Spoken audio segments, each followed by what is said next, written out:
Now see comparison of EMFs of two cells using potentiometer. So see here, there is a potentiometer wire is here of the 4 meter length. This is the one end is A, another end is here B.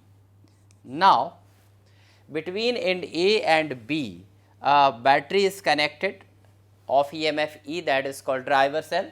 There is ammeter to measure the current flowing through the potentiometer wire. K is here the switch K1 and RH is here rheostat to control the current flowing through the AB wire, potentiometer wire AB. It means you can change the current by using rheostat. Now there are the two cells of EMF E1 and E2.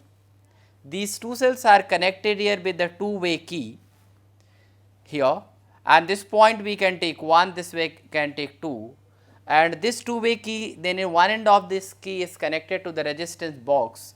From here we use the resistance of high value to ensure that there is a small amount of current flowing through the galvanometer. There is no other use of this resistance, and the one end of this resistance box is connected to the galvanometer and another end of the galvanometer is connected to the jockey. Now first the switch K1 is closed.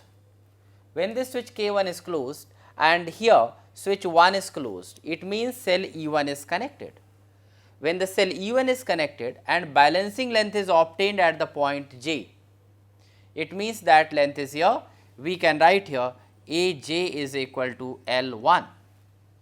So balancing length is obtained at the point J, it means the fall in potential across this is equal to the EMF of the cell, that is a E1. It means no current is flowing through the circuit.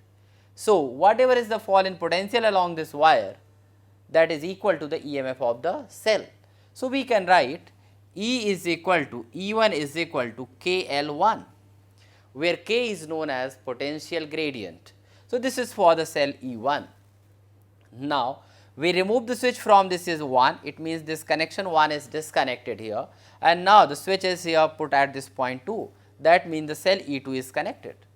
Now when the cell E2 is connected and again the balancing length is obtained, and that balancing length is coming the point at J dash, it means the length from A to J dash is equal to suppose L2. So that will be here E2 is equal to KL2.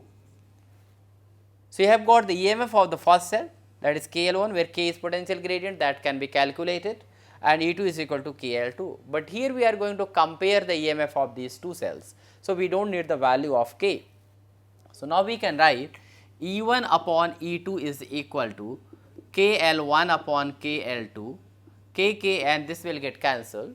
So you will be getting here E1 upon E2 is equal to L1 upon L2, but see here L2 is greater than L1, here you are getting. So obviously if L2 is greater than L1, it means E2 is greater than E1. So by this way you can compare the EMF of the two cells using this potentiometer